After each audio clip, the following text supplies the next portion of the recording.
Well, thanks for tuning in to this update on our strategic ministry plan, specifically our facilities, our current usage, and how we want to utilize our facilities in the future to connect more people to Jesus. One of the planning imperatives that we settled on as a congregation back before 2019 was to develop and implement initiatives and actions that would result in the growth of average weekly worship attendance to 500 by the end of the year 2023. So that was our 5-year plan that we are almost in the middle of now. Mm-hmm. And maybe we'll end up having to say 2020 was a mulligan year. Just take a mulligan on Definitely this one. Different at minimal. But that's still our ultimate goal. We've moved very far down that road and want to keep pushing our way to the goal. Because our mission is, the reason why we exist is to connect people to Jesus. And to do that, facilities are a very important tool. And that's a good point, again, maybe just to reiterate that, as Pastor Mark mentioned, facilities being a tool, not the catch-all, end-all, not the most important thing, but something that we use to be able to accomplish that mission. Just as we see Christ use things around him all the time throughout his entire ministry to help him push people from one place to the next. Remember, that's exactly what we're talking about in the planning for today. Yep. So at the beginning of this year, 2020, we started working with a company. It's called Goff Companies. They build churches and only churches all across the country. Amazing, actually, organization.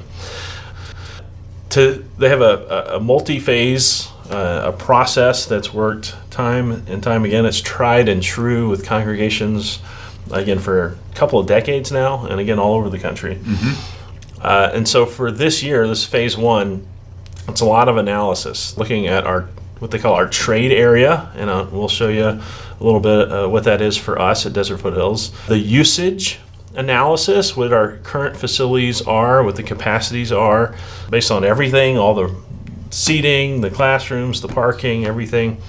Then kind of a growth and a financial analysis, looking at the demographics of the area, how those are trending.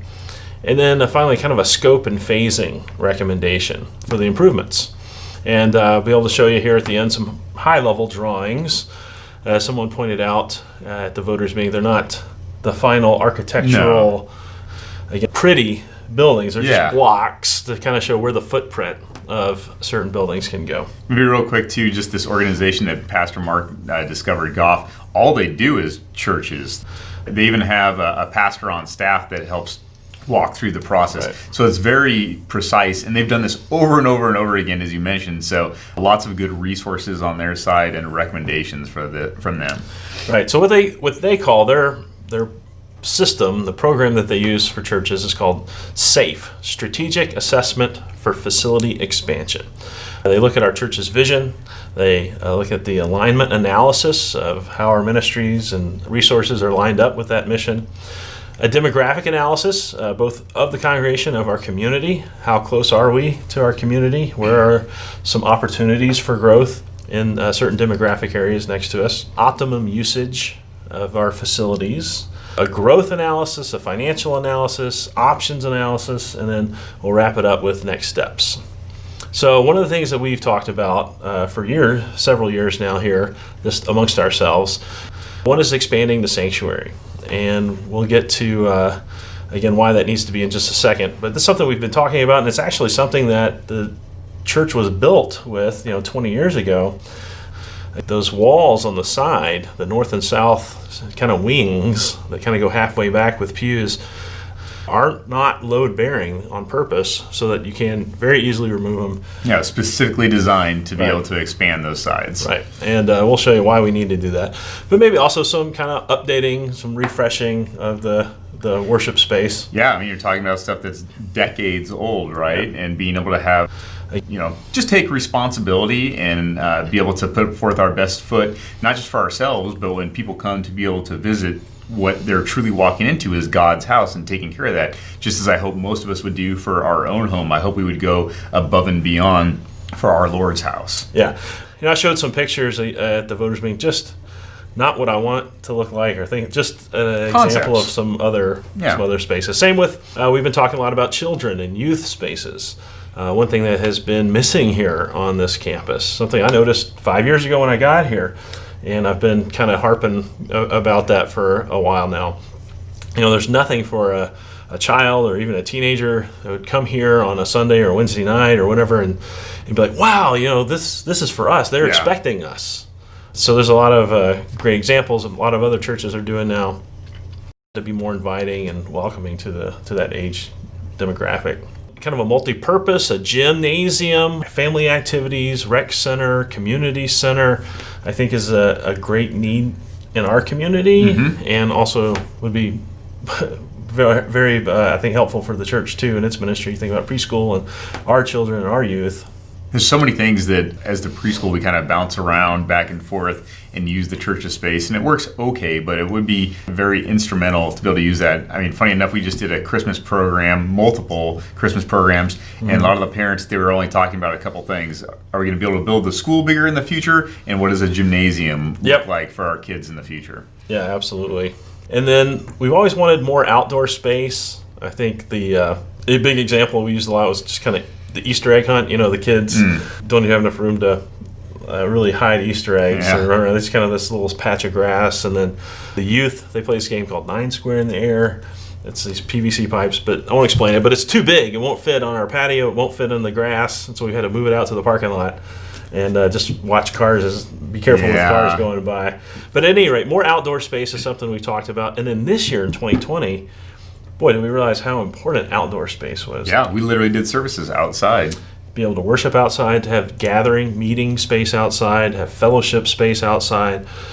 So everything from pavilions to big lawns where you can have movie night to grills and pizza ovens and just all kinds of possibilities. Especially in the state that we live in, literally our state of Arizona. I mean, being able to take advantage of that wonderful weather that so many people enjoy here. It truly is, a plus of our congregation of where it's located at, and making sure we're not bypassing that. So jumping into some of the analysis that Goff and companies prepared for us in the demographics, this is a map of the church is the red dot, and then all the other little dots, those are the households of our membership. And so within that circle, the 7-mile radius of the congregation is almost 80% of our members, 75, 76%, I think. And that's a typical neighborhood congregation, kind of a larger church, a community or a destination church. People would be driving, over 10 miles, 20, 30, 40 minutes, sometimes even a large portion. So anyway, that gives us our trade area.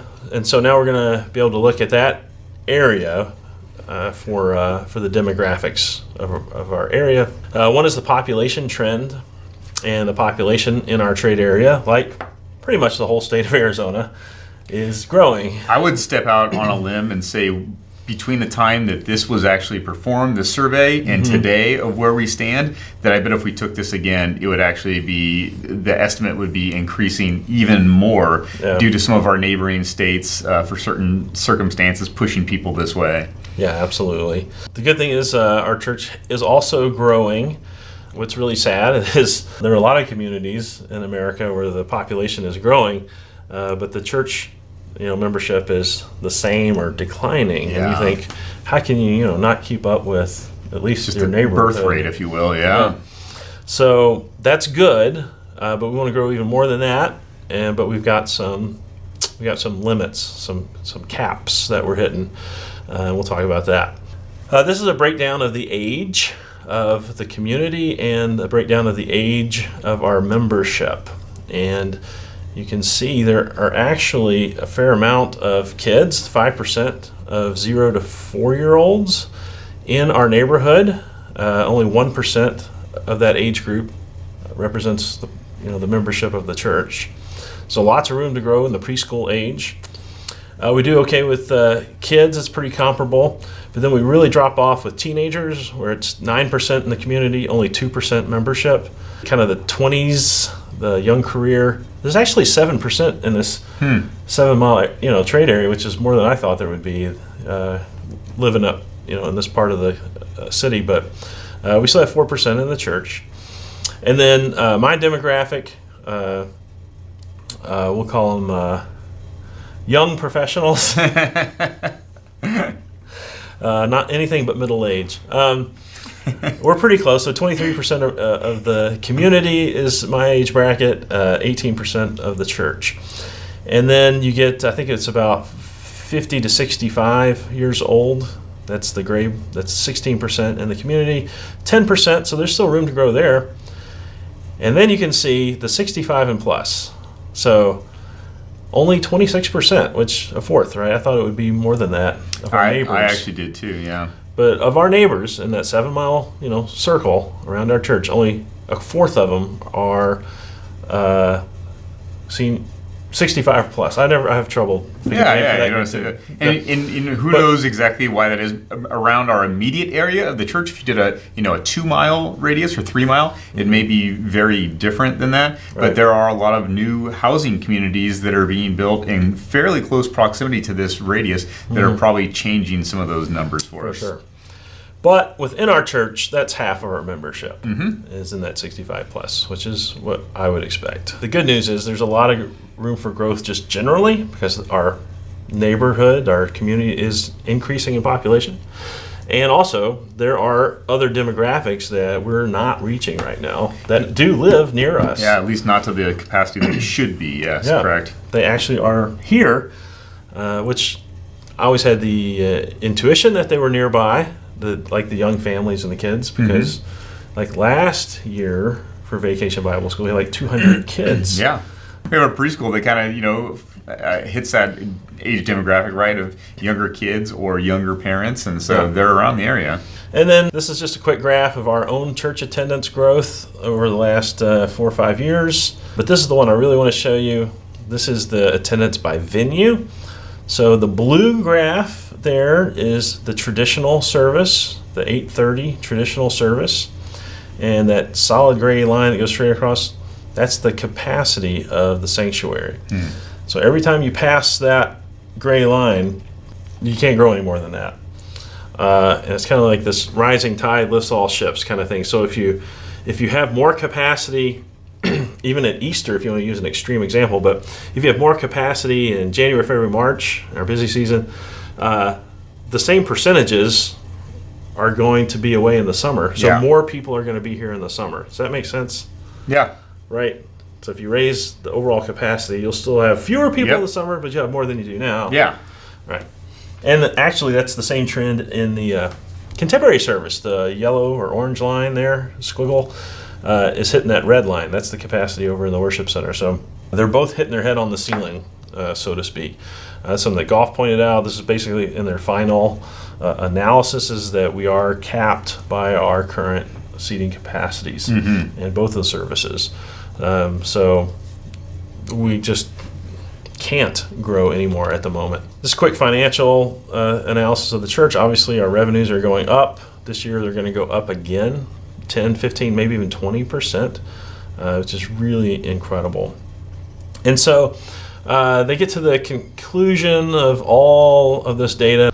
They conclude with addressing the vision. So looking at everything that our community has, what we want to do to serve the Lord, where our gifts align with the vision, expand and update the sanctuary for traditional worship, build new, expanded venue for contemporary worship, build new commons to connect the campus buildings and create a welcoming entry space. And I'll show you that, and we'll get to the pretty pictures, but just to have that hub and spoke, kind of that hub gathering in the middle of the campus, where we can have fellowship and coffee and breakfast, and everybody can gather. This is their idea. I think it's brilliant. Remodel the existing fellowship hall or worship center, if you call it that, into a dedicated children's venue. I thought that was brilliant. We get a whole children's wing. Yeah. It's just for them. It's a good sized space. It says we want you, we love you, this is yours, and we don't have to build anything new. Yep. I thought that was a great idea. Adding an indoor children's play area. It gets so hot in Arizona. The preschoolers can't go outside in August. And sometimes in May at the end of the school year. Plus, having some bigger equipment. The green space, that's that outdoor space I was talking about for gathering, the splash park, just again, focusing on enhancing our community connection. Additional parking, obviously you do all of this. You need more parking to balance out your capacity. And then align a comprehensive funding strategy with the vision. That'll be in the next steps. And then provide space for future expansion, including a gymnasium. So that's how they laid it out. And then they did do, again, these are high-level drawings just to kind of give you some ideas here. So this is the sanctuary existing in the pink roof. And then the yellow? Yeah, yeah. Yellow Goldenrod? Goldenrod, Yeah. look at you, is where it would be expanded. You can notice on the right side, there's a music room, a choir room. You can see kind of where the seating is going to be expanded on both sides.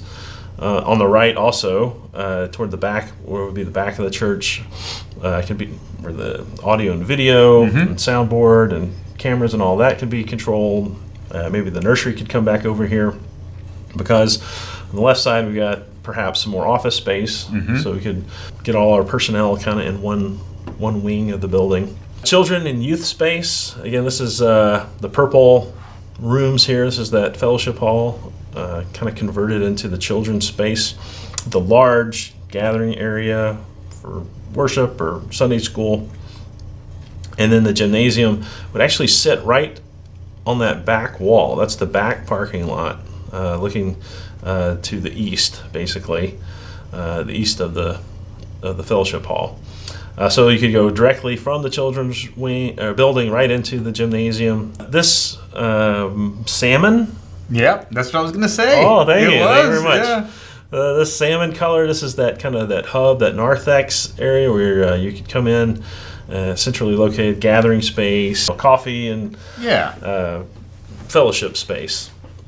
That yellow box there to the left there. Now you're looking at the new worship center, the new contemporary space. And then so this is kind of the big picture of the map. So we're looking, again, the sanctuary, we'd be going up to 350. The new worship space, so currently we have about 100, 110 seats in our worship center. The new place could be up to 400. And so we're already now at 750, which puts us, the percent capacity limit. That's our 500, which that's our goal by 2023. Correct. Okay, the gathering space, children's building, the new gym, they just went ahead and kind of put a footprint there in blue there, kind of where the preschool possibly could expand more classrooms in the future. And of course, we've got that beautiful memorial garden where we'll be able to expand that as well.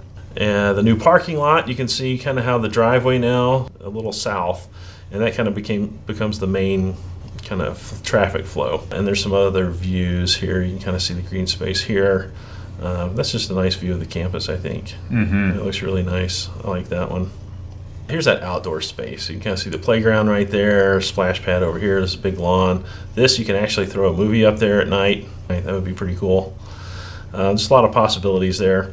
I think those are supposed to be pizza ovens. They are, yeah. That's I could do. Maybe we could get by with one, but I'm excited about that. And there's the kind of the view from the back parking lot. So that would be the gym. There's kind of that atrium, narthex, gathering fellowship space, and they're at least this is early. All these are obviously concepts, but their idea of the splash pad was also kind of a aesthetic, kind of a design element too, is where kind of an elegant look to it. So I'm really excited about this. I think it's got a lot of potential to help us fulfill our mission and our goals, for this 5-year plan. I'm confident. This is the way forward. This is the way to really make an impact in our community for the gospel. Yeah, I'll second Pastor Mark's remarks there and just say it's the exact same thing. We've talked about as a congregation for as long as I've been here, and I think for as long as the history of this congregation, what can we do more to be able to reach out to the community? That's why this location was originally started, if you will, as a different satellite to reach different people. And so now what is our time to be able to continue on not only that tradition, but really the mission that Christ has given to us to take that next step forward.